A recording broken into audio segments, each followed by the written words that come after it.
provided free food grain to 800 million people, free cooking gas for 80 million families for months, and cash directly to over 400 million farmers, women, elderly, the poor, and the needy. Even as a large section of citizens stayed home, milk, vegetables, fruit suppliers, health and sanitary workers, truck drivers, railways and public transport workers, bank employees, electricity workers, our annadatas, police, firemen, and the armed forces all had to go about their work as normal, but with the additional anxiety of the virus hanging over them. We recognize this, and I think I speak on behalf of everybody in this august house when I express my heartfelt gratitude to these men and women for how they were able to carry out their work and duty to provide for the nation's basics over those crucial months. Speaker, sir, for public good, honorable members of parliament and members of legislative assemblies too offered their salaries. In May 2020, the government announced the Atmanirbhar Bharat package. To sustain the recovery further into the year, we also rolled out 2 more Atmanirbhar packages, 2 and 3.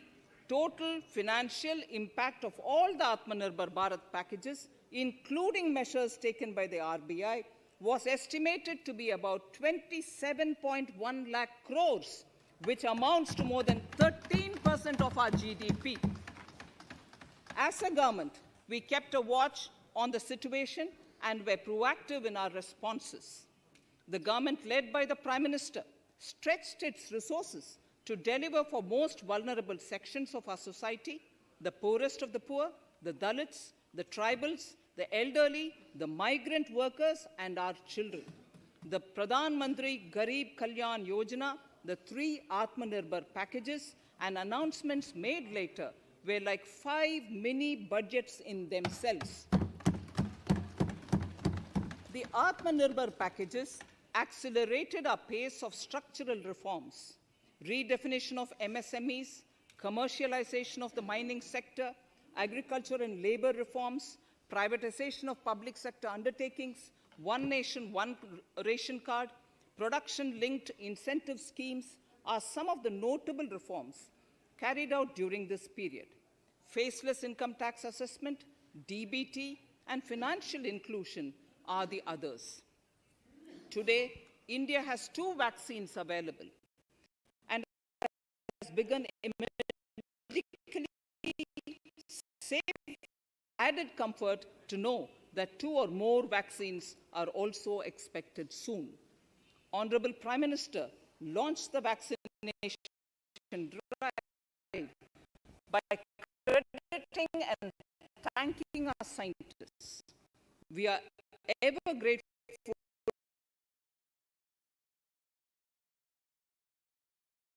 for our fight against COVID-19 continues into 2021. Now, just as it happened after the 2 world wars, there are signs that the political, economic, and strategic relations in the post-COVID world are changing. This moment in history is the dawn of a new era, one in which India is well poised to truly be the land of promise and hope. I borrow the words of Rabindranath Tagore. Faith is the bird that feels the light and sings when the dawn is still dark. Faith is the bird that feels the light and sings when the dawn is still dark. In this spirit, I can't help but recall the joy that we as cricket-loving nation felt after the Team India's recent spectacular success in Australia. It has reminded us of all the qualities that we as a people, particularly our youth, epitomize of having abundant promise and the unsuppressed thirst to perform and to succeed. Today, data shows that India now has one of the lowest death rate of 112 per million population and one of the lowest active cases of about 130 per million. This has laid the foundation to the revival we are seeing now in the economy. This budget will be the first of this new decade. This budget will also be a digital budget, and that has happened with all your support. So far, only 3 times has a budget followed a contraction in the economy. All such contractions earlier were as a result of situations typical to India. This time, the contraction in our economy is due to a global pandemic, just like in several other countries. Having said that, I want to confidently state that our government is fully prepared to support and facilitate the economy's reset. This budget provides every opportunity for our economy to raise and capture the pace that it needs for a sustainable growth. 2021 is the year of many important milestones for our history. I mention a few of these. It is the 75th year of independence, 60 years of Goa's accession to India, 50 years of the 1971 India-Pakistan War. It will be the year of the 8th census of independent India. It will also be India's turn at the BRICS presidency, the year for our Chandrayaan-3 mission, and the Haridwar Mahakumbh.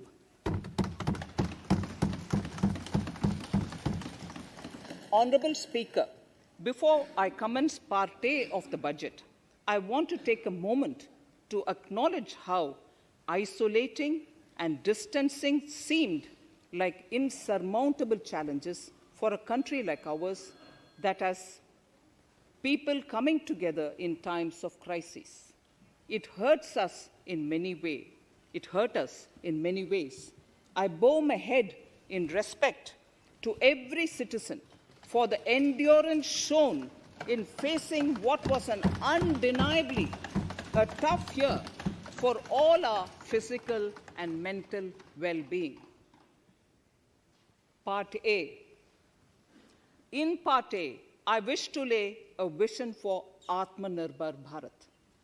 Atmanirbhar Bharat or Atmanirbharta is not a new idea.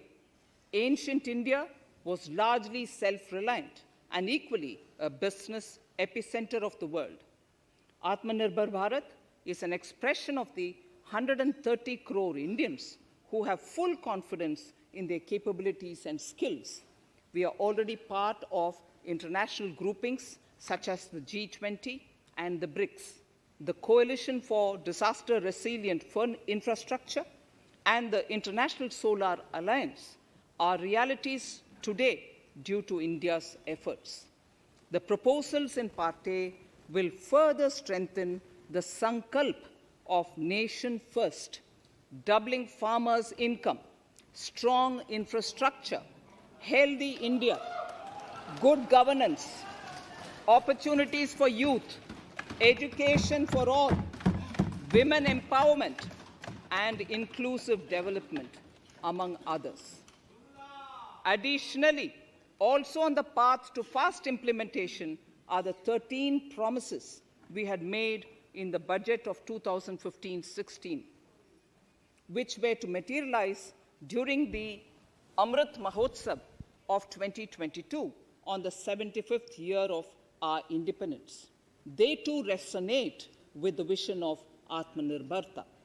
The budget proposals for 21-22 rest on 6 pillars: health and well-being, physical and financial capital and infrastructure, inclusive development for aspirational India, reinvigorating human capital, innovation and R&D, and as 6th, minimum government and maximum governance.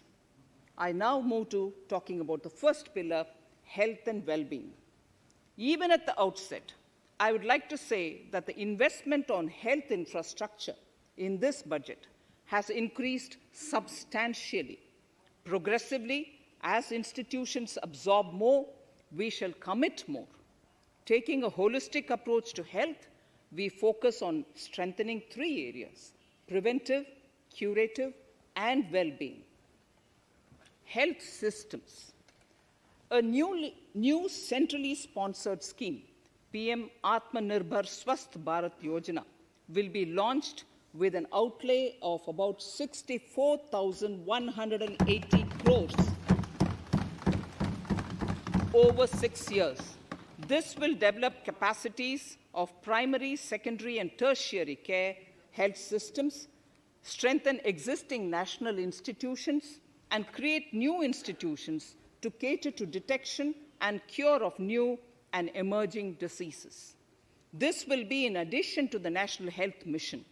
The main interventions under the scheme are support for over 17,000 rural and 11,000 urban health and wellness centers, setting up integrated public health labs in all districts, and 3,382 block public health units in 11 states, establishing critical care hospital blocks in 602 districts and 12 central institutions, strengthening of National Center for Disease Control, its 5 regional branches and 20 metropolitan health surveillance units, expansion of the integrated health information portal to all states and UTs to connect all public health labs, operationalization of 17 new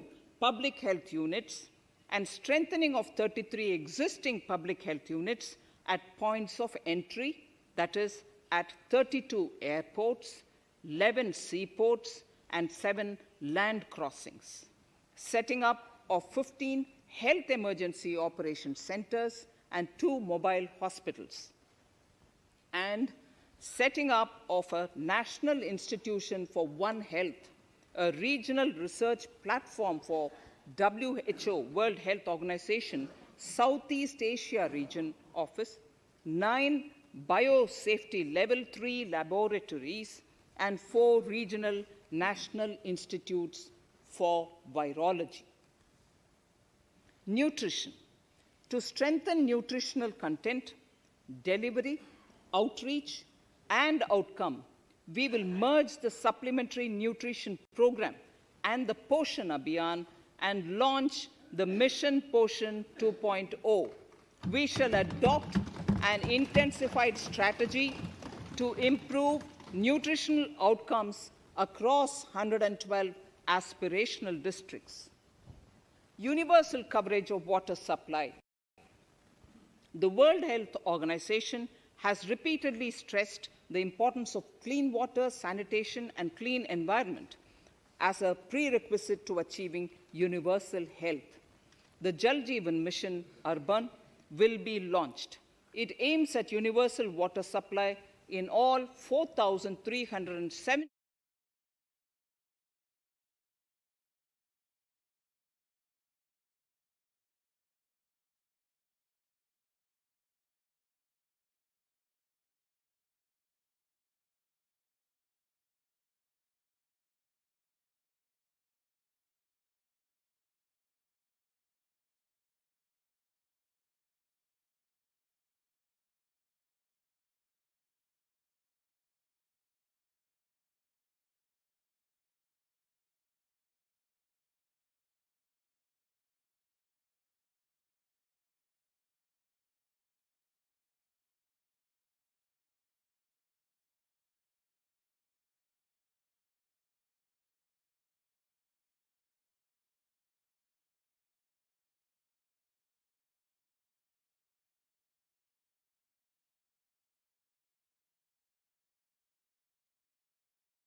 National Highways Authority of India, and the PGCIL each have sponsored one InvIT that will attract international and institutional investors.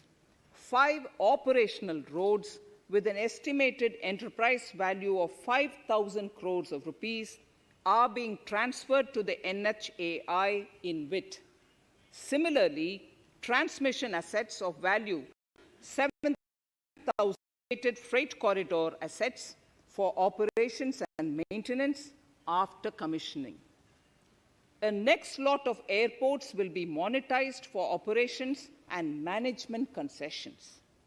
Other core infrastructure assets that will be rolled out under the asset monetization programs are NHAI operational toll roads, 2 transmission assets of PGCL, 3 oil and gas pipelines of GAIL, Gas Authority of India Limited, IOCL and HPCL, Airports Authority of India airports in Tier 2 and 3 cities, other railway infrastructure assets, warehousing assets of CPSE, such as the Central Warehousing Corporation and NAFED, among others, and sports stadiums. Sharp increase in capital budget. In the BE 2020-21, we had provided for 4.12 lakh crores for capital expenditure. It was our effort that in spite of resource crunch, we should spend more on capital, and we are likely to end this year at around 4.39 lakh crores, which I have provided in the RE of 2020-2021. For 21-22, I propose a sharp increase in capital expenditure and thus have provided 5.54 lakh crores, which is 34.5% more than the BE of 2020-2021. Of this, I have kept a sum of more than 44,000 crores in the budget head of the Department of Economic Affairs to be provided for projects, programs, or departments that show good progress in capital expenditure and are in need of further funds. Over and above this expenditure, we would also be providing more than 2 lakh crores to states and autonomous bodies for their capital expenditure. We will also work out specific mechanisms to nudge states to spend more of their budget on creation of infrastructure.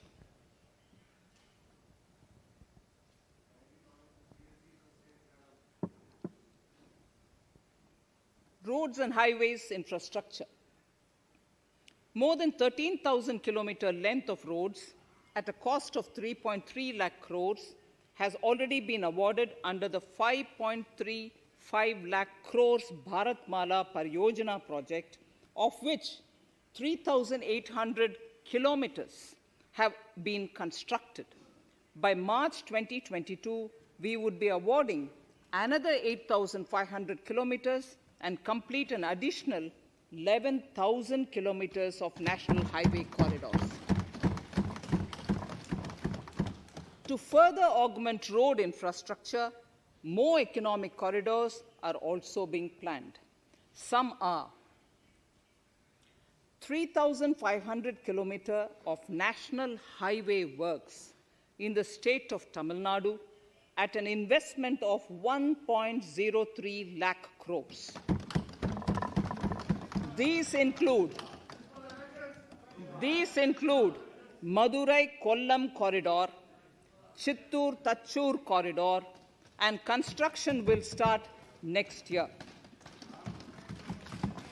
Second, 1,100 kilometers of national highway works in the state of Kerala at an investment of 65,000 crores, including 600 kilometer section of Mumbai-Kanyakumari corridor in Kerala.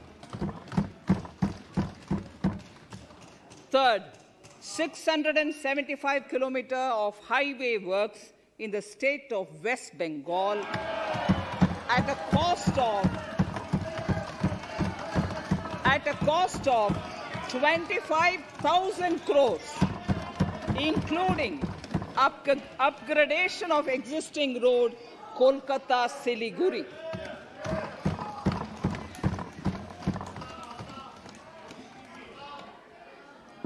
National highway works of around 19,000 crores are currently in progress in the state of Assam. Further works of more than 34,000 crores covering more than 1,300 kilometers of national highways will be undertaken in the state in the coming 3 years. Some of the flagship corridors and other important projects that would see considerable activity in 2021-22 are in Annexure 2 to my speech. I am also providing an enhanced outlay of 1,18,101 crores for Ministry of Road Transport and Highways, of which 1,08,230 crores is for capital, the highest ever provided. Railway infrastructure. Honorable Speaker, sir, Indian Railways have prepared a National Rail Plan for India 2030. The plan is to create a future-ready railway system by 2030. Bringing down the logistic costs for an industry is at the core of our strategy to enable Make in India. It is expected that Western Dedicated Freight Corridor and Eastern Dedicated Freight Corridor will be commissioned by June 2022. The following additional initiatives are also proposed. The Sonnagar-Gomo sections, 263 kilometers of Eastern Dedicated Freight Corridor, will be taken up in PPP mode in this year itself. Gomo-Dankuni section of 274.3 kilometers will be also taken up shortly in short succession. We will undertake future dedicated freight corridor projects, namely East Coast Corridor from Kharagpur to Vijayawada, East-West Corridor from Bhusawal to Kharagpur to Dankuni, and North-South Corridor from Itarsi to Vijayawada. Detailed project reports will be undertaken in the first phase.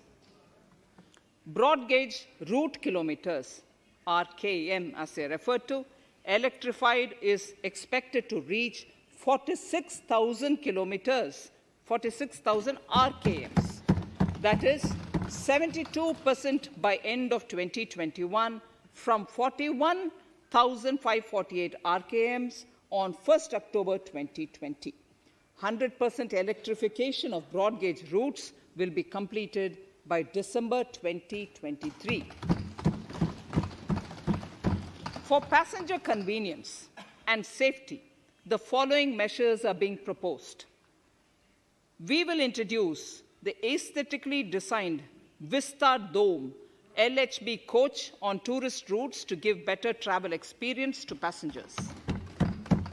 The safety measures undertaken in the past few years have borne results.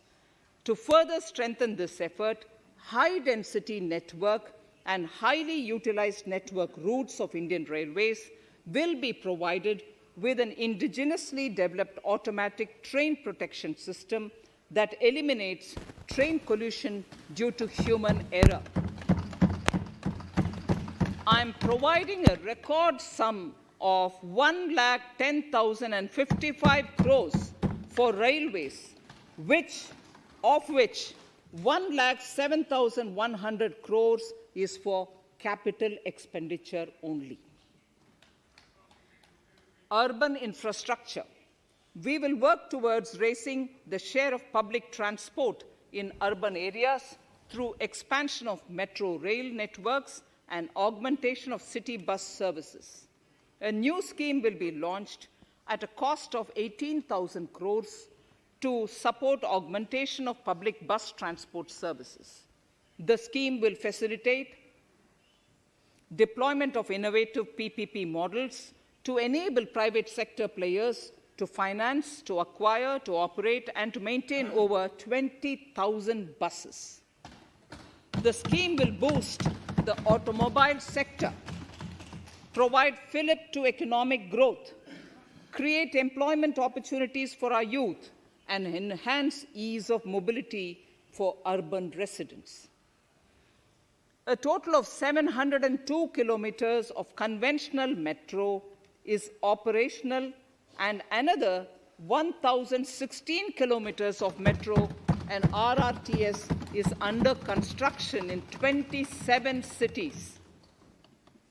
Two new technologies, that is Metro Light and Metro Neo, will be deployed to provide metro rail systems at much lesser cost with same experience, convenience, and safety in Tier 2 cities and peripheral areas of Tier 1 cities also. Central counterpart funding will be provided to Kochi Metro Railway Phase 2 of 11.5 kilometer at a cost of 1,957.05 crores. Chennai Metro Railway Phase 2 of 118.9 kilometers at a cost of 63,246 crores.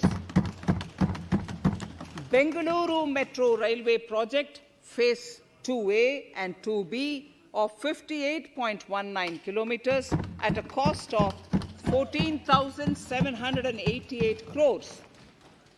Nagpur Metro Rail Project Phase 2 and Nashik Metro at a cost of 5,976 crores and 2,092 crores respectively. Power infrastructure.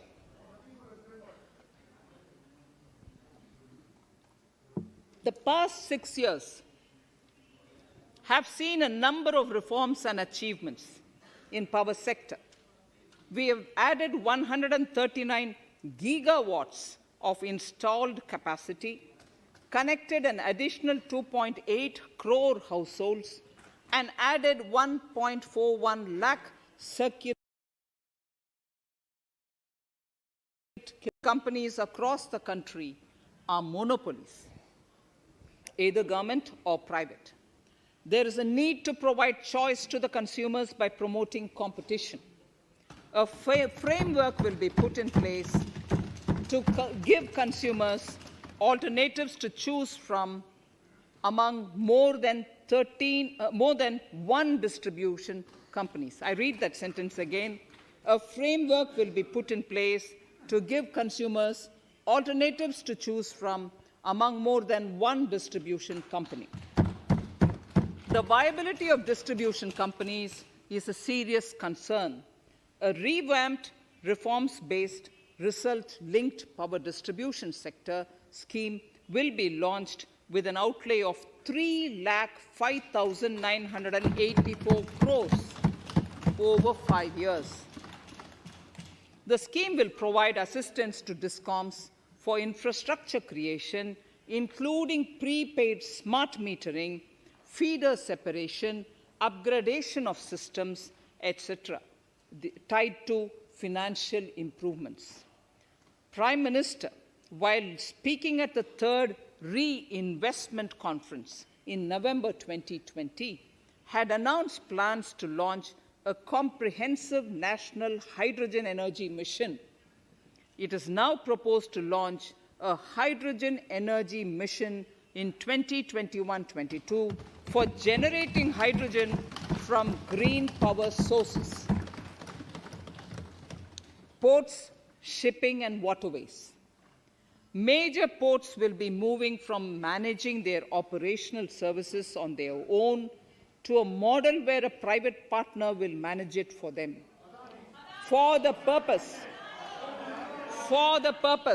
7 projects worth more than 2,000 crores will be offered by the major ports on private-public partnership mode in FY 21-22. A scheme for promoting flagging of merchant ships in India will be launched by providing subsidy support to Indian shipping companies in global tenders floated by ministries and CPSCs. An amount of 1,624 crores will be provided over 5 years. This initiative will enable greater training and employment opportunities for Indian seafarers, besides enhancing Indian companies' share in global shipping. India has enacted Recycling of Ships Act in 2019 and acceded to the Hong Kong International Convention. Around 90 ship recycling yards at Alang in Gujarat have already achieved HKC-compliant certificates. Efforts will be made to bring more ships to India from Europe and Japan. Recycling capacities of around 4.5 million light displacement ton LDT will be doubled by 2024. This is expected to generate an additional 1.5 lakh jobs for our youth. Petroleum and natural gas. Our government has kept fuel supplies running across the country without interruption during the COVID-19 lockdown period. Taking note of the crucial nature of the sector in people's lives, the following key initiatives are being announced. 1. Ujjwala scheme, which has benefited 8 crore households, will be extended to cover 1 crore more beneficiaries. We will add 100 more districts in next 3 years to the city gas distribution network. A gas pipeline project will be taken up in the Union Territory of Jammu and Kashmir. An independent gas transport system operator will be set up for facilitation and coordination of booking of common carrier capacity in all natural gas pipelines on a non-discriminatory open access basis. Financial capital. I propose to consolidate the provisions of the Psb Act 1992, Depositories Act 1996, Securities Contracts Regulation Act 1956, and Government Securities Act 2007 into a rationalized single securities markets code. The government would support the development of a world-class fintech hub at the GIFT IFSC. To instill confidence amongst the participants in corporate bond market during times of stress and to generally enhance secondary market liquidity, it is proposed to create a permanent institutional framework. The proposed body would purchase investment-grade debt securities both in the stressed and normal times and help in the development of the bond market. In the budget 2018-19, government had announced its intent to establish a system of regulated gold exchanges in the country. For the purpose, Psb will be notified as the regulator, and Warehousing Development and Regulatory Authority will be strengthened to set up a commodity market ecosystem arrangement, including vaulting, assaying, logistics, etc., in addition to warehousing. Towards investor protection, I propose to introduce an investor charter as a right of all financial investors across all financial products. To give a further boost to the non-conventional energy sector, I propose to provide additional capital infusion of 1,000 crores to to Solar Energy Corporation of India, and 1,500 crores to Indian Renewable Energy Development Agency.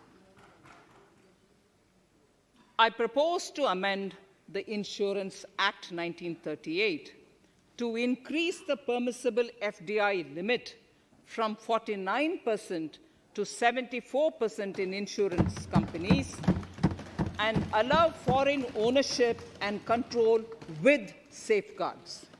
Under the new structure, the majority of directors on the board and key management persons would be resident Indians, with at least 50% of directors being independent directors and specified percentage of profits being retained as general reserve. Stressed asset resolution by setting up a new structure. The high level of provisioning by public sector banks of their stressed assets calls for a measure to clean up the bank books. An asset reconstruction company limited and asset management company would be set up to consolidate and take over the existing stressed debt and then manage and dispose of the assets to alternative investment funds and other potential investors for eventual value realization. Recapitalization of Psb. To further consolidate the financial capital capacity of PSBs, further recapitalization of 20,000 crores is proposed in 21-22. Deposit insurance. Last year, government had approved an increase in the deposit insurance cover from 1 lakh rupees to 5 lakhs for bank customers. I shall be moving amendments to DICGC Act 1961 in this session itself to streamline the provision so that if a bank is temporarily unable to fulfill its obligations, the depositors of such bank can get easy and time-bound access to their deposits to the extent of the deposit insurance cover. This would help depositors of banks that are currently under stress. To improve credit discipline, while continuing to protect the interest of small borrowers, for NBFCs with minimum asset size of 100 crores, the minimum loan size eligible for debt recovery under the Securitization and Reconstruction of Financial Assets and Enforcement of Security Interests SARFAESI Act 2002, it is proposed to be reduced from the existing level of 50 lakhs to 20 lakhs. Company matters. The decriminalization of the procedural and technical compoundable offences under Companies Act 2013 is now complete. I now propose to take up decriminalization of the Limited Liability Partnerships Act 2008. Honourable Speaker, I propose to revise the definition under the Companies Act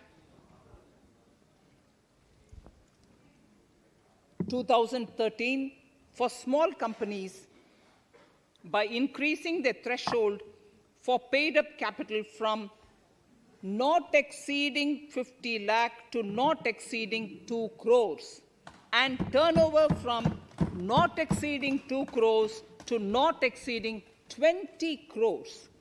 This will benefit more than 2 lakh companies in easing their compliance requirements. As a further measure which directly benefits startups and innovators, I propose to incentivize the incorporation of one-person companies by allowing one-person companies to grow without any restriction on paid-up capital and turnover, allowing their conversion into any other type of company at any time, reducing the residency limit for an Indian citizen to set up and one-person company from 182 days to 120 days, and allow also non-resident Indians to incorporate OPCs in India. This will be a big boost for startups. To ensure faster resolution of cases, the NCLT framework will be strengthened, e-court system shall be implemented, and alternate methods of debt resolution and special framework for MSMEs shall be introduced. During the coming fiscal, we will be launching data analytics, artificial intelligence, machine learning driven MCA 2.1 version to MCA 21 version 3.0. MCA 21 version 3.0. This version 3.0 will have additional modules for e-scrutiny, e-adjudication, e-consultation, and compliance management. Disinvestment and strategic sale. In spite of COVID-19, we have kept working towards strategic disinvestment. A number of transactions, namely BPCL, Air India, Shipping Corporation of India, Container Corporation of India, IDBI Bank, Bharat Earth Movers Limited, Pavan Hans, Neelachal Ispat Nigam Limited, among others, would be completed in 21-22. Other than IDBI Bank, we propose to take up the 2 public sector banks and 1 general insurance company in the year 21-22. This would require legislative amendments, and I propose to introduce the amendments in this session itself.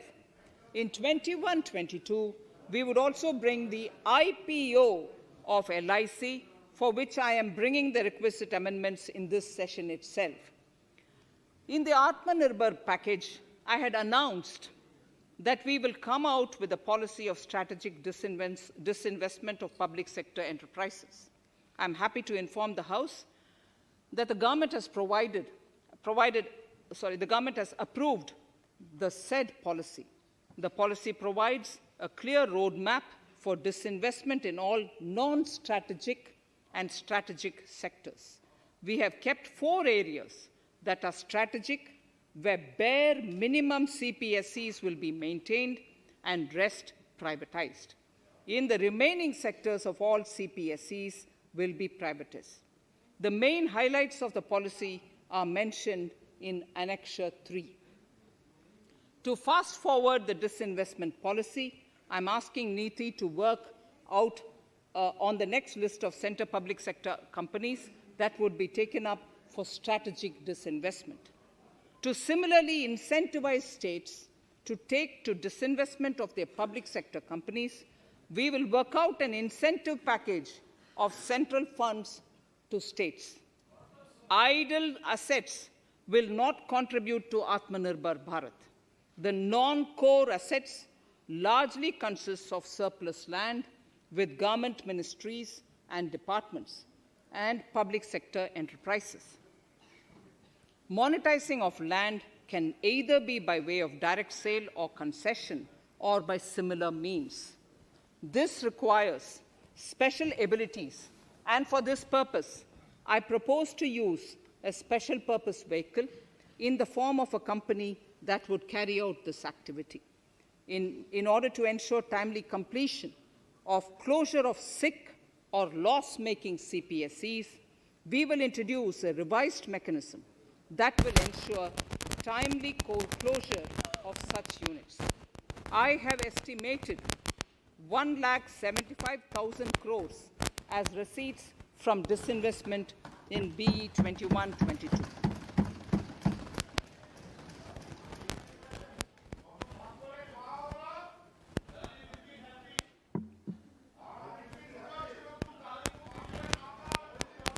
Government financial reforms. Under the Treasury single account, the TSA system, autonomous bodies directly draw funds from the government's account at the time of actual expenditure, saving interest costs.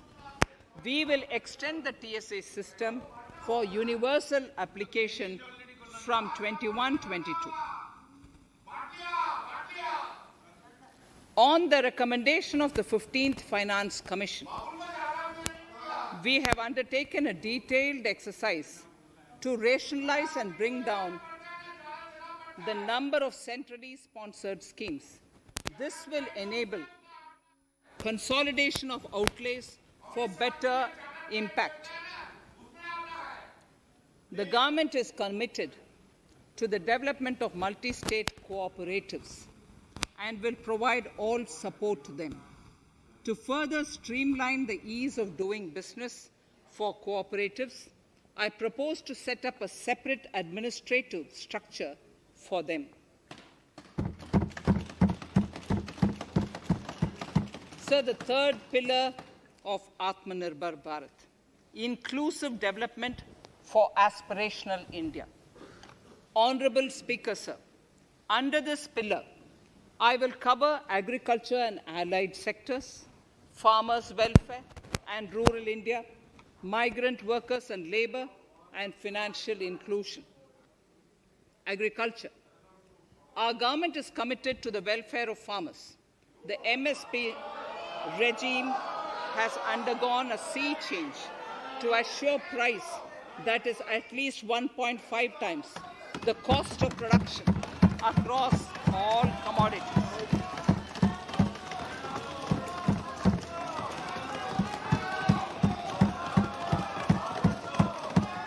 The procurement has also continued to increase at a steady pace.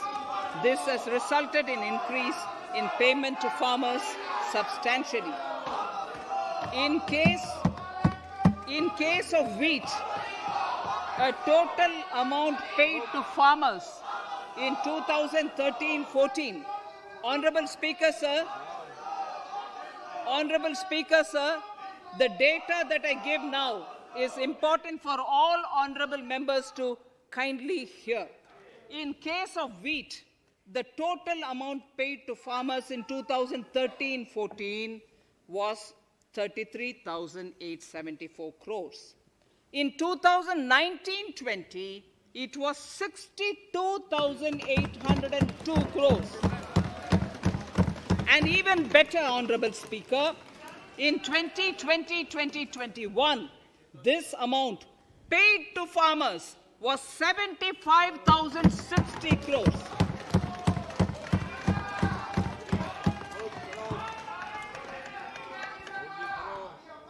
Honorable Speaker, again an important fact, the number of wheat growing farmers that were benefited increased in 2020-21 to 43.36 lakhs compared to 35.57 lakhs in 2019-20. That much of an increase within 1 year. For paddy, again an important data. For paddy, the amount paid in 2013-14 was 63,928 crores. In 2019-20, this increased to 1,41,930 crores. Even better, in 2020-2021, this is further, in 2020-21, this is further estimated, and I'm saying this is further estimated because the procurement is ongoing, and therefore I can't give you the final figure. This is further estimated to increase to 1,72,752 crores. The number of farmers benefited increased from 1.24 crores in 2019-20 to 1.54 crores in 2020-21. In the same way, Honorable Speaker, sir, in the case of pulses, The amount paid in 2013-14 was 236 crores. In 2019-20, this was increased to 8,285 crores. Now in 2021, it is at 10,530 crores. More than 40 times increase from 2013-14. The receipts to cotton farmers have seen a stupendous increase from 90 crores in 2013-14 to 25,974 crores I'm giving you data as of 27th January 2021. This is bound to increase. From 90 crores for cotton farmers in 2013-14 to 25,974 crores in 2021. All the details in complete narration is available in Annexure 4 to my speech. Early this year, Honorable Prime Minister had launched the Swamitwa scheme. Under this, a record of rights is being given to property owners in villages. Up till now, about 1.80 lakh property owners in 1,241 villages have been provided cards. I propose during 21-22 to extend this to cover all states and union territories. To provide adequate credit to our farmers, I have enhanced the agricultural credit target to 16.5 lakh crores in this year.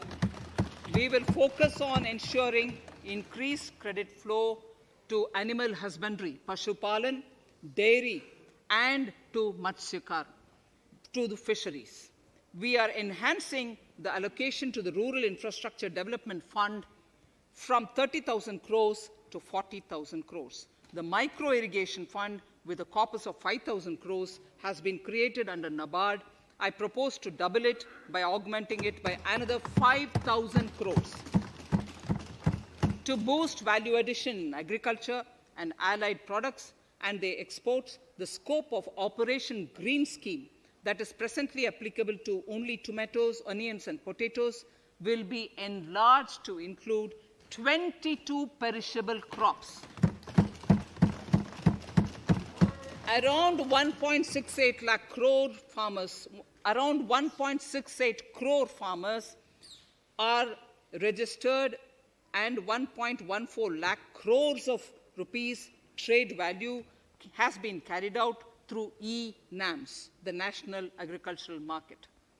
Keeping in view the transparency and the competitiveness that e-NAM has brought into the agricultural market, 1,000 more mandis will be integrated with e-NAM. Honorable Speaker, sir, with all this, the Agricultural Infrastructure Fund would be made available to the APMCs for augmenting their infrastructure facilities.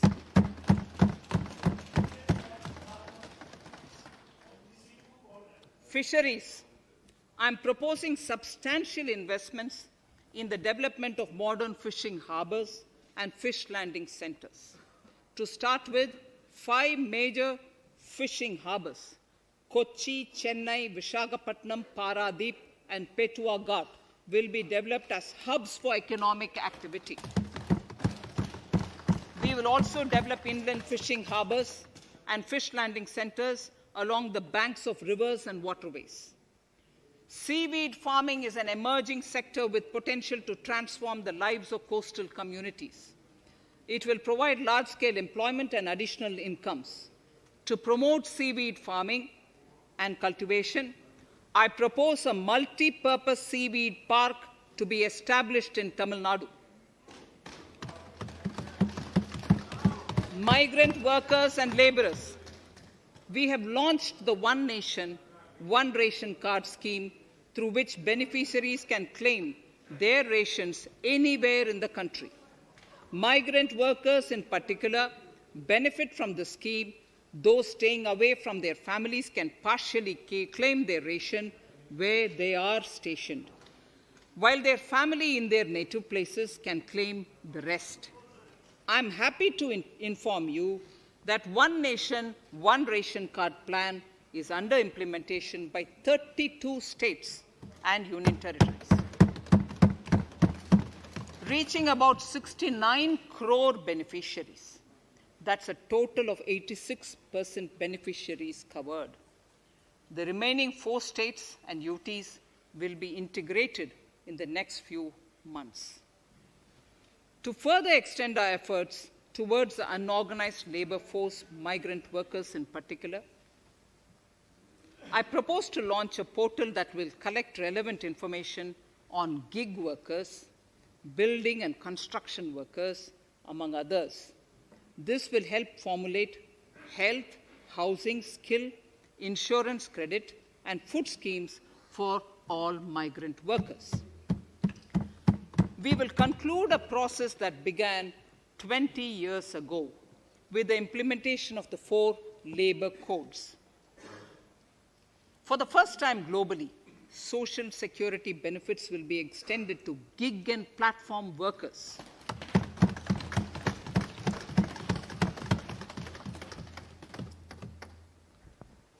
Minimum wages will apply to all categories of workers, and they will all be covered by the Employees State Insurance Corporation. Women will be allowed to work in all categories and also in the night shifts with adequate protection. At the same time, compliance burden on employers will be reduced with a single registration and licensing and online returns. Financial inclusion.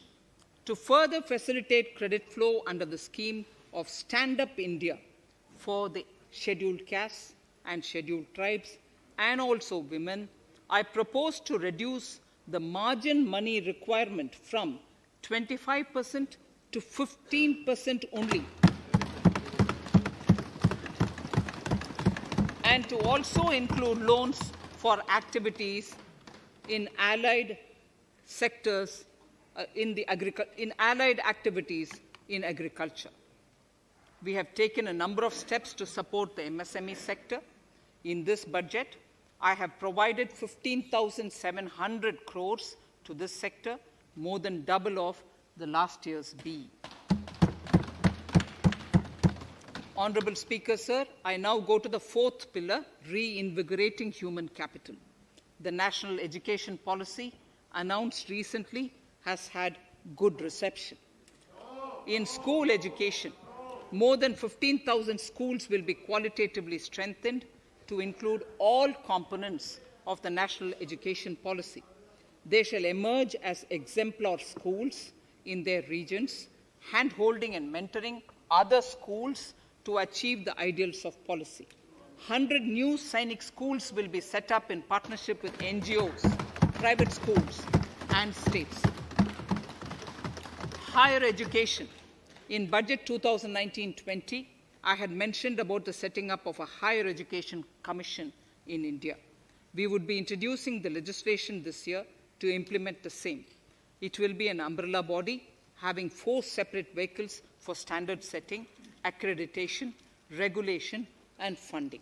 Many of our cities have various institutions, universities, and colleges supported by the Government of India. Hyderabad, for example, has about 40 major institutions. In 9 such cities, we will create a formal umbrella structure so that these institutions can have better synergy while also retaining their internal autonomy. A glue grant will be set aside for this purpose.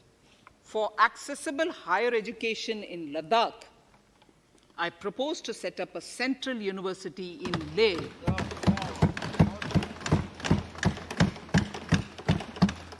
The other important projects to be taken up as a part of the NEP are listed in Annexure 5.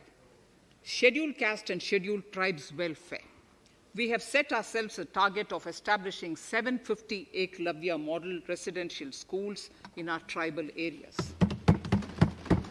I propose to increase the unit cost of each such school from 20 crores, which is what it is now, to 38 crores, and for hilly and difficult areas to 48 crores. This would help creating robust infrastructure facilities for our tribal students. We have revamped the post-metric scholarship scheme for the welfare of scheduled caste students. I have also enhanced the central assistance in this regard. We are allotting 35,219 crores for 6 years till 25-26 to benefit 4 crores scheduled caste students. Skilling. In 2016, we had launched the National Apprenticeship Promotion Scheme. The government proposes to amend the Apprenticeship Act with a view to further enhancing apprenticeship opportunities for our youth. We will realign the existing scheme of National Apprenticeship Training Scheme for providing post-education apprenticeship training of graduates and diploma holders in engineering. Over 3,000 crores will be provided for this purpose. An initiative is underway, Honorable Speaker, in partnership with the United Arab Emirates to benchmark skill qualifications, assessment, and certification, accompanied by the deployment of certified workforce. We also have a collaborative intertraining program between India and Japan to facilitate transfer of Japanese industrial and vocational skills, techniques, and knowledge. We will take forward this initiative with many more countries also.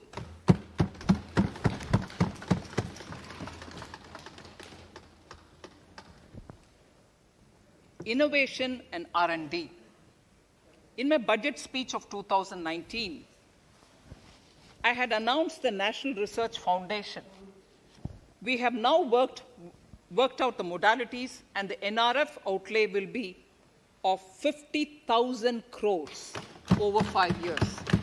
It will ensure that the overall research ecosystem in the country is strengthened with focus on identified national priority thrust areas.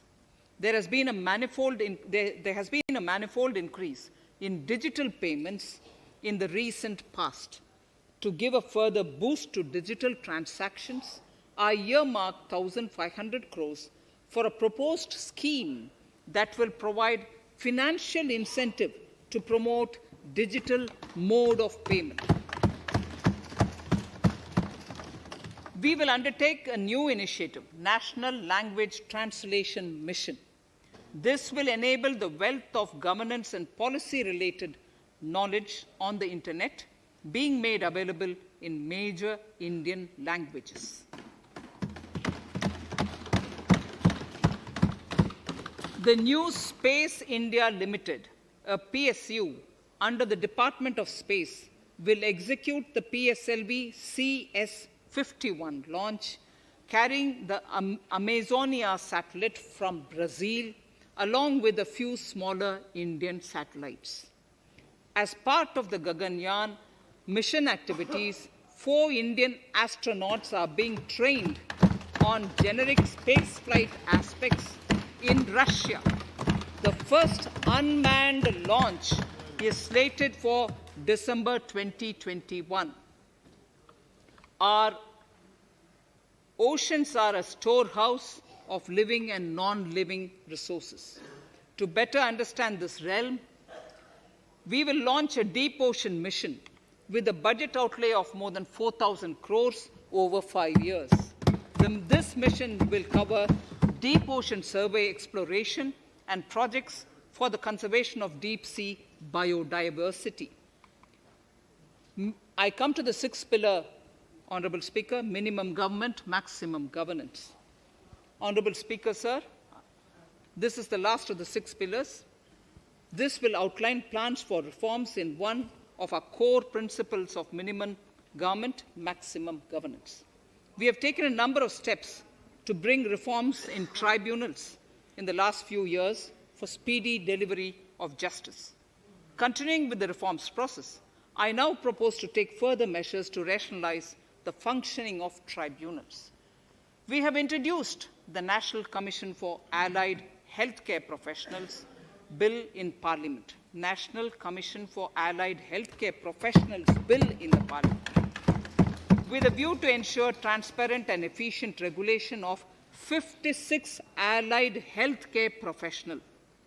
Additionally, to bring about transparency, efficiency, and governance reforms in the nursing profession, the National Nursing and Midwifery Commission Bill will be introduced by the government for passing.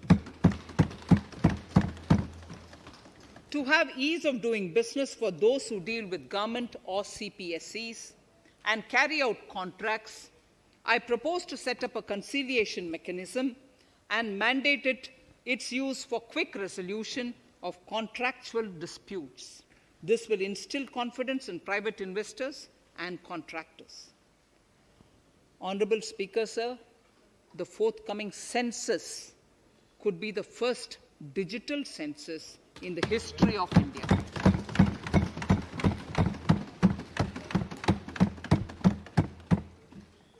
For this monumental milestone marking task, I have allocated 3,768 crores in this year, 21-22. Honorable Speaker, Goa is celebrating the Diamond Jubilee year of the state's liberation from Portuguese rule. From the Government of India's side, I propose to grant 300 crores to the Government of Goa for the celebrations. I propose to provide 1,000 crores for the welfare of tea workers, especially women and children in Assam and West Bengal. A special scheme will be devised for the same.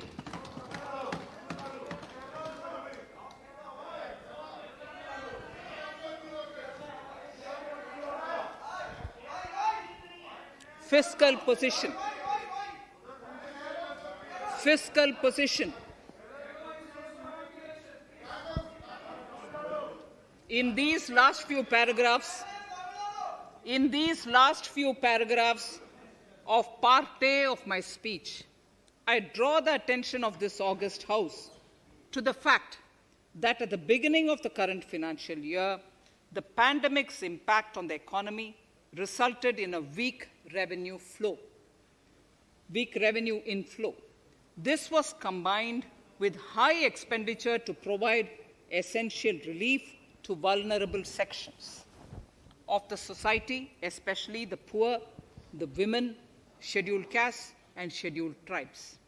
Unlike many other countries, we opted for a series of medium-sized packages during the pandemic so that we could calibrate and target our response according to the evolving situation.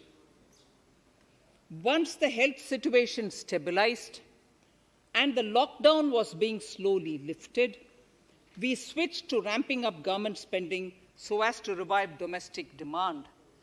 As a result, against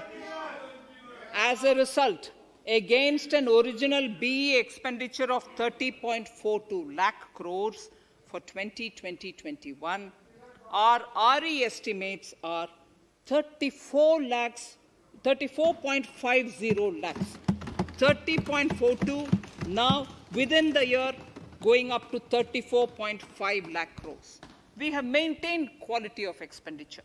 The capital expenditure estimated in the RE is 4.39 lakh crores as against 4.12 lakh crores in the BE stage. So the beginning of the year, we had marked only 4.12 lakh, whereas it is 4.39 lakh crores as we end the year. Fiscal deficit in RE 2020-2021 is pegged at 9.5% of the GDP. Fiscal deficit in RE 2020 to 2021 is pegged at 9.5% of GDP. We have funded this through government borrowings, multilateral borrowings, small saving funds, and short-term borrowings. We would need another 80,000 crores, for which we would be approaching the market in these 2 months. We would be needing another 80,000 crores, for which we would be approaching the markets in these 2 months. To ensure that the economy is given the required push, our BE estimates for expenditure in 21-22 are 34.83 lakh crores. This includes 5.54 lakh crores as capital expenditure, an increase of 34.5% over the BE figure of 2020-2021. The fiscal deficit in BE 21-22 is estimated to be 6.8% of the GDP. The gross borrowing from the market for the next year would be around 12 lakh crores. We plan to continue with our path of fiscal consolidation and intend to reach the fiscal deficit level below 4.5% of the GDP by 2025-2026, with a fairly steady decline over the period. We hope to achieve the consolidation by first increasing the buoyancy of tax revenue through improved compliance, and secondly, by increased receipts from monetization of assets, including public sector enterprises and land. The Contingency Fund of India is being proposed to be augmented. The Contingency Fund of India is being proposed to be augmented from 500 crores to 30,000 crores through finance bill. In accordance with the views of the 15th Finance Commission, we are allowing a normal ceiling of net borrowing for the states at 4% of GSDP for the year 21-22. A portion of this ceiling will be earmarked to be spent on incremental capital expenditure. Additional borrowing ceiling of 0.5% of the GSDP will also be provided, subject to conditions. States will be expected to reach a fiscal deficit of 3% of GSDP by 2023-24, as recommended by the 15th Finance Commission. In the July 2019-20 budget, I introduced the Statement 27 on extra budgetary resources. It disclosed the borrowings of the government agencies that went towards funding Government of India schemes and whose repayment burden was on the government. In my 2020-21 budget, I enhanced the scope and coverage of that statement by including the loans provided by government to the FCI, the Food Corporation of India. Taking a step further in this direction, I propose to discontinue the NSSF loan to FCI for food subsidy, and accordingly, budget provisions have been made in RE 2020-21 and in the BE 2021-22. The extra budgetary resource details are at Annexure 6. We know that the FRBM Act mandates fiscal deficit of 3% of GDP to be achieved by 31st March 2020-2021. The effect of this year's unforeseen and unprecedented circumstances has necessitated the submission of a deviation statement under Sections 4 of Subclause 5 and Section 7, Subclause 3b of the FRBM Act, which I am laying on the table of the House as part of the FRBM documents. Towards achieving central government fiscal deficit along the broad path that I have already indicated, I will be introducing an amendment to the FRBM Act. Honourable Speaker, on the 9th of December 2020, the 15th Finance Commission submitted its final report covering the period 2021 to 2026 to the Rashtrapati Ji. The government has laid the Commission's report along with the explanatory memorandum in the Parliament, retaining the vertical shares of the states at 41%. We recognize our commitment to fiscal federalism and propose, therefore, to adhere to this recommendation. Jammu and Kashmir in the 14th Finance Commission was entitled to get devolution being a state. Now the funds of the UTs of Jammu Kashmir and Ladakh would be provided by the centre. I have also provided on the Commission's recommendation 1,18,452 crores as revenue deficit grant to 17 states in 21-22, as against 74,340 crores to 14 states in 2020-21. Honourable Speaker, I would now move to Part B of my speech.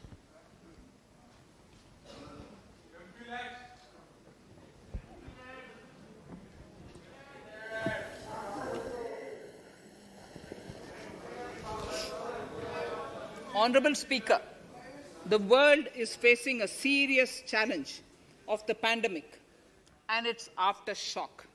In these trying times, when many economies are struggling to revive, our people and our industry have exhibited remarkable resilience.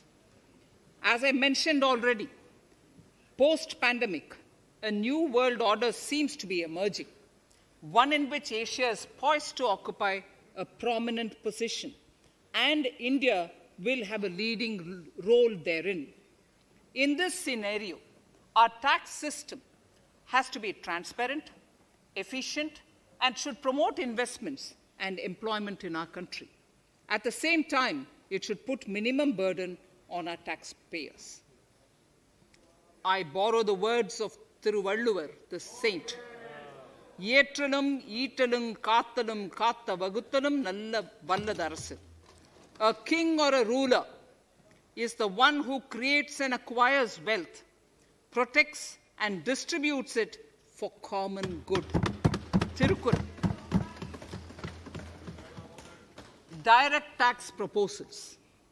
Keeping this in mind, the words of Tirukkural, our government introduced a series of reforms in the direct tax system for the benefit of our taxpayers and economy. Few months prior to the pandemic, in order to attract investments, we slashed our corporate tax rate to make it among the lowest in the world. The dividend distribution tax too was abolished. The burden of taxation on small taxpayers was eased by increasing rebates. In 2020, the return filers saw a dramatic increase to 6.48 crores from 3.31 crores in 2014. In the direct tax administration, we had recently introduced the faceless assessment and faceless appeal. I now seek to take further steps to simplify the tax administration, ease compliance, and reduce litigation. Relief to senior citizens. I begin my direct tax proposals by offering my pranam to our senior citizens. Many of them, despite having foregone several basic necessities of their own, have strived to build our nation. Now, in the 75th year of independence of our country, when we continue our endeavor with renewed vigor, we shall reduce compliance burden on our senior citizens who are 75 years of age and above. For senior citizens who only have pension and interest income, I propose exemption from filing their income tax returns.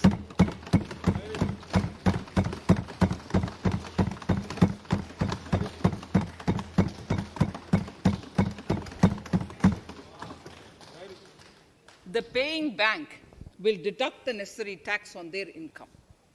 Reduction in time for income tax proceedings. This is a very key announcement, if you ask me. Honourable Speaker, presently an assessment can be reopened up to 6 years and in serious tax fraud cases for up to 10 years. As a result, taxpayers have to remain under uncertainty for a very long time. I therefore propose to reduce this time limit for reopening of assessments to 3 years from the present 6 years.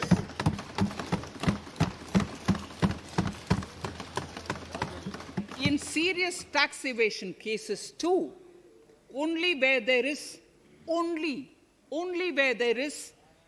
evidence of concealment of income of 50 lakh or more in a year. In serious tax evasion cases too, only where there is evidence of concealment of income of 50 lakh or more in a year can the assessment be reopened up to 10 years. Even this reopening can be done only after the approval of the Principal Chief Commissioner, the highest level of Income Tax Department. Setting up the Dispute Resolution Committee. Honorable Speaker, it has been the resolve of this government to reduce litigation which mars the present taxation system. The government came out with the Direct Taxation Vivad Se Vishwas scheme to give taxpayers an opportunity to settle long-pending disputes and be relieved to further strain on their time and resources. The response from taxpayers has been the best ever, as over 110,000 taxpayers have already opted to settle tax disputes of over 85,000 crores under the scheme. To further reduce litigation for small taxpayers, I propose to constitute a dispute resolution committee for them, which will be faceless to ensure efficiency, transparency, and accountability. Anyone with a taxable income up to 50 lakh and disputed income up to 10 lakh shall be eligible to approach the committee. Faceless IT-AT. For ease of compliance and to reduce discretion, we are committed to make the taxation processes faceless. The government has already introduced faceless assessment and appeal this year. The next level of income tax appeal is the Income Tax Appellate Tribunal. I now propose to make this tribunal faceless. We shall establish a national faceless Income Tax Appellate Tribunal Center. All communication between the tribunal and the appellant shall be electronic. Where personal hearing is needed, it shall be done through video conferencing. Relaxations to NRI. When non-resident Indians return to India, they have issues with respect to their accrued incomes in their foreign retirement accounts. This is usually due to mismatch in taxation period. They also face difficulties in getting credit for Indian taxes in foreign jurisdictions. I propose to notify rules for removing their hardship of double taxation. Exemption from audit. Currently, if your turnover exceeds 1 crore, you have to get your accounts audited. In February 2020 budget, I had increased the limit for tax audit to 5 crores for those who carry out 95% of their transactions digitally. To further incentivize digital transactions and to reduce compliance burden, I propose to increase this limit for tax audit for such persons from 5 crores to 10 crores. Relief for dividend. In the previous budget, I had abolished the dividend distribution tax in order to incentivize investment. Dividend was made taxable in the hands of shareholders. Now, in order to provide ease of compliance, I propose to make dividend payment to rate and InvIT exempt from TDS. Further, as the amount of dividend income cannot be estimated correctly by the shareholders for paying advance tax, I propose to provide that advance tax liability on dividend income shall arise only after the declaration or payment of dividend. Also, for the foreign portfolio investors, I propose to enable deduction of tax on dividend income at lower treaty rate. Attracting foreign investment into infrastructure sector. In the last budget, for attracting foreign investment in the infrastructure sector, we had granted 100% tax exemption, subject to certain conditions, to foreign sovereign wealth funds and pension funds on their income from investment in Indian infrastructure. We have noticed that few of such funds are facing difficulties in meeting some of the conditions. In order to ensure that a large number of funds invest in India, I propose to relax some of these conditions relating to prohibition on private funding, restriction on commercial activities, and direct investment in infrastructure. In order to allow funding of infrastructure by issue of zero-coupon bonds, I propose to make notified infrastructure debt funds eligible to raise funds by issuing tax-efficient zero-coupon bonds. Affordable housing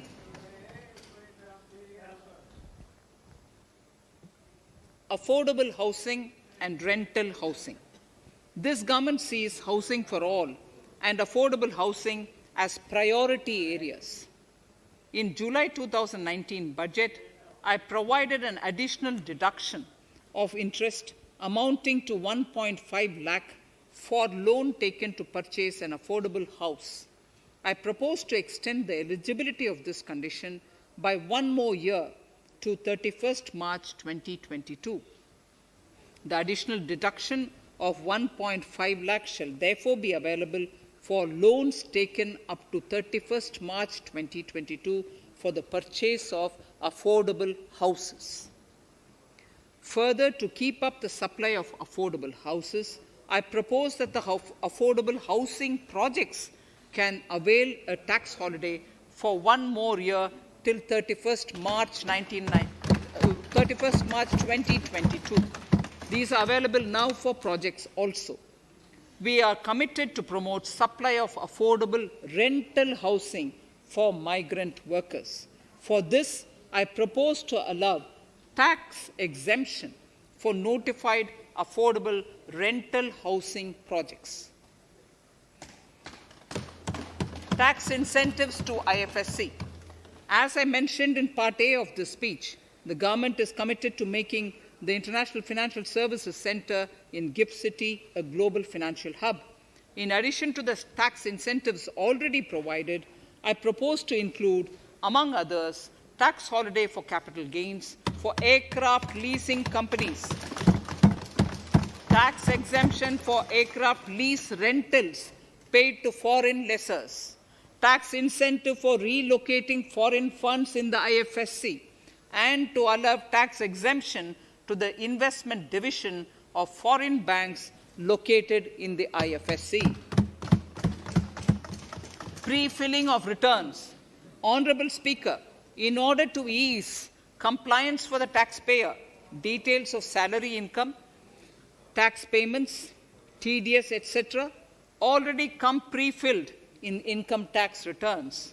To further ease filing of returns, details of capital gains from listed securities, dividend income, and interest from banks, post office, etc., will also be now pre-filled. Relief to small trusts. We hope to reduce compliance burden on small charitable trusts running educational institutions and hospitals. So far, there is a blanket exemption to such entities whose annual receipt does not exceed 1 crore of rupees. I now propose to increase this amount to 5 crores. Labor welfare. We have noticed that some employers deduct the contribution of employees toward provident funds, superannuation funds, and other social security funds, but do not deposit these contributions within the specified time. For these employees, this means a loss of interest or income. In cases where an employer later becomes financially unviable, non-deposit results in a permanent loss for the employees. In order to ensure that employees' contributions are deposited on time, I reiterate that the late deposit of employees' contribution by the employer will not be allowed as deduction to the employer.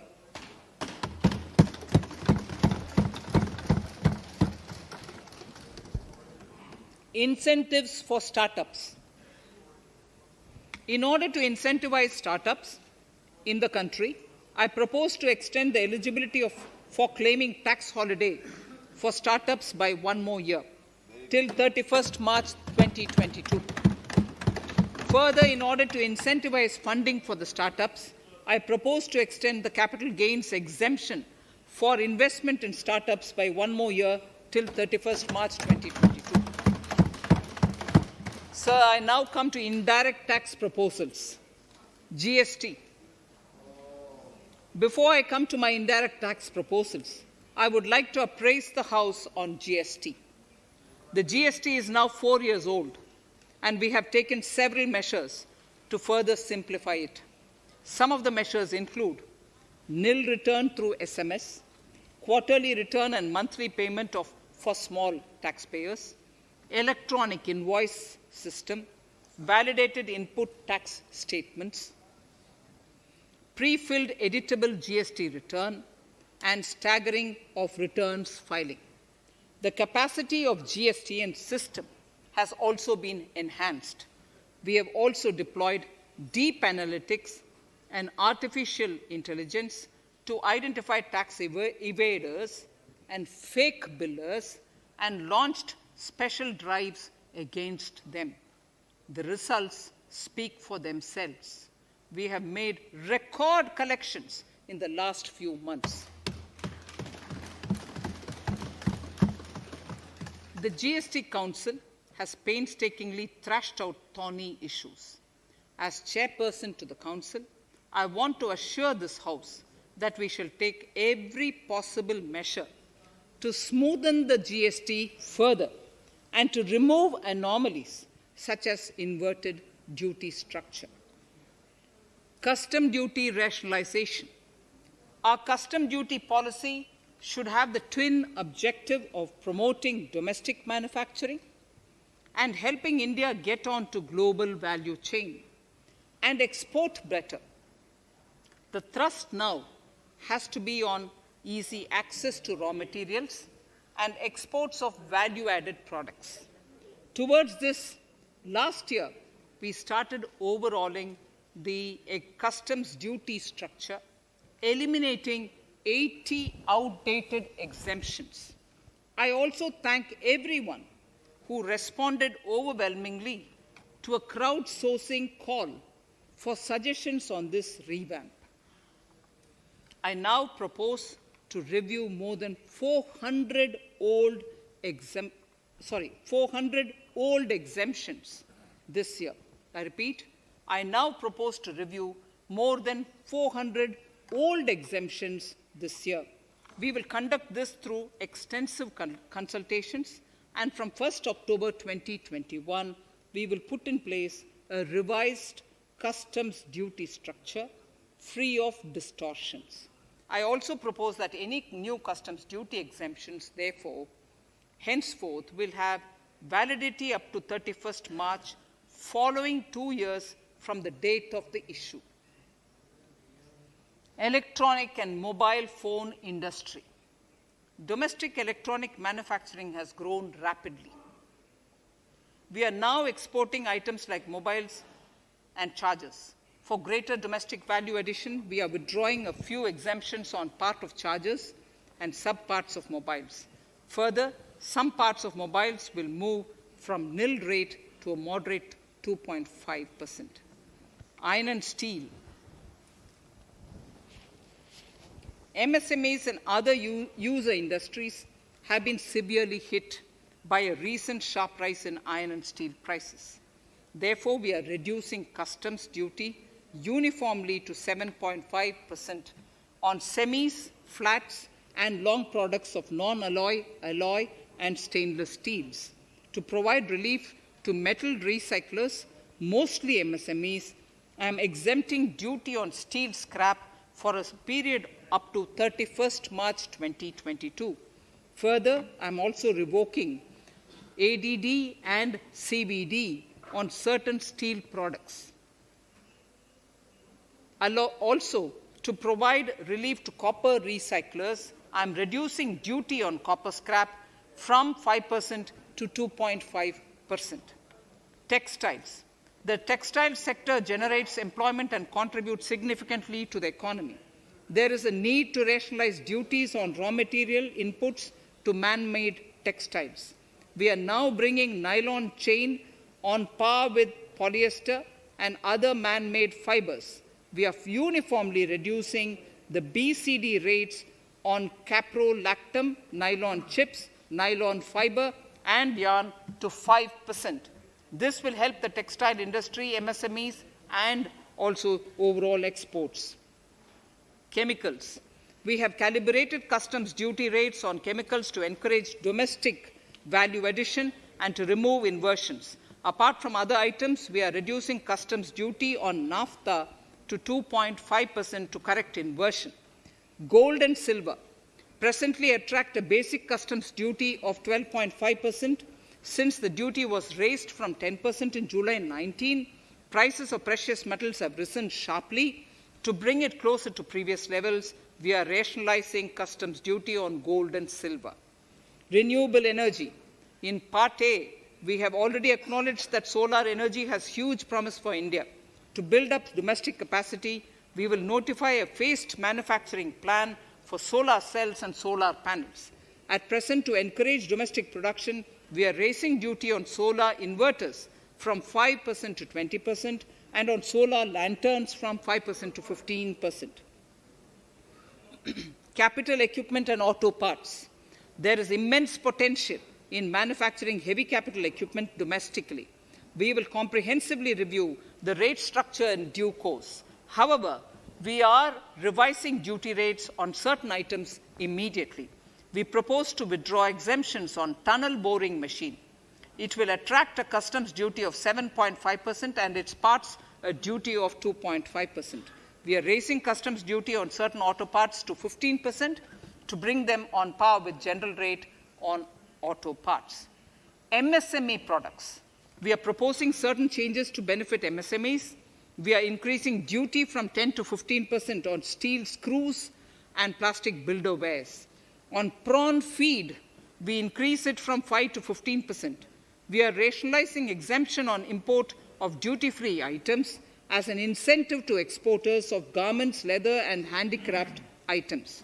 Almost all of these items are made domestically by our MSMEs. We are withdrawing exemption on imports of certain kinds of leathers as they are domestically produced in good quantity and quality, mostly by MSMEs. We are also raising customs duty on finished synthetic gemstones to encourage domestic processing. Agriculture products to benefit farmers. We are raising customs duty on cotton from nil to 10%, on raw silk and silk yarn from 10 to 15%. We are also withdrawing end-use based concession on denatured ethyl alcohol. Currently, rates are being uniformly calibrated to 15% on items like maize, bran, rice bran, oil cake, and animal feed additives. There is an immediate need to improve agricultural infrastructure so that we produce more while also conserving and processing agricultural output efficiently. This will ensure enhanced remuneration for our farmers. To earmark resources for this purpose, I propose an agricultural infrastructure and development cess on a small number of items. However, while applying this cess, we have taken care not to put additional burden on consumers on most items. Rationalization of procedures and easing of compliance. For their judicious application, we propose certain changes in the provisioning related to ADD, anti-dumping duty, and CVD, countervailing duty levies. To complete customs investigation, we are prescribing definite timelines. In 2020, we rolled out the Turant Customs Initiative, which brought in faceless, paperless, and contactless customs measures. With effect from September 2020, we have implemented a new procedure for administration of rules of origin. This has helped in putting a check on misuse of FTAs. The specific details of direct and indirect tax changes proposed are listed in the annexure to my speech. Honourable Speaker, sir, with these words, I commend the budget to this august House. Thank you.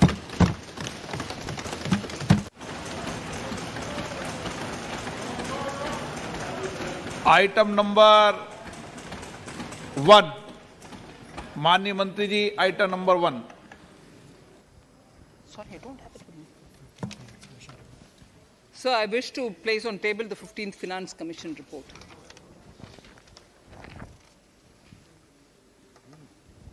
Item number 3, माननीय मंत्री जी।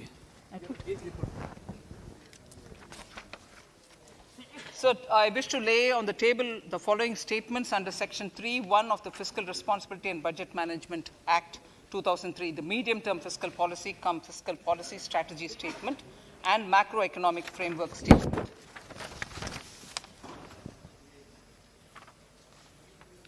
Item number 4.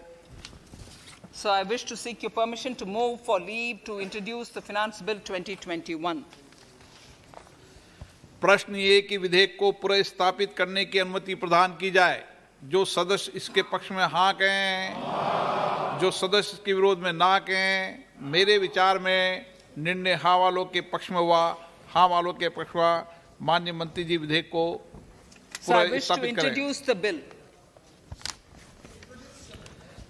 Shri Prahlad Joshi ji. With your permission, I rise to present the 18th report of Business Advisory Committee. माननीय सदस्यगण, माननीय वित्त मंत्री जी के budget भाषण की प्रतियां प्रकाशक फलक पर उपलब्ध है। सदस्य अपनी प्रति प्रकाशन फलक से प्राप्त कर सकते हैं। माननीय सदस्यगण, जैसा कि आपको समाचार 2 के माध्यम से पहले सूचित किया जा चुका है कि बजट की प्रतियां आपको मेंबर्स पोर्टल के माध्यम से उपलब्ध कराई जा रही है। सभा की कार्रवाई मंगलवार दिनांक 2 फरवरी 2021 को दोपहर 4 बजे तक के लिए स्थगित की जाती है।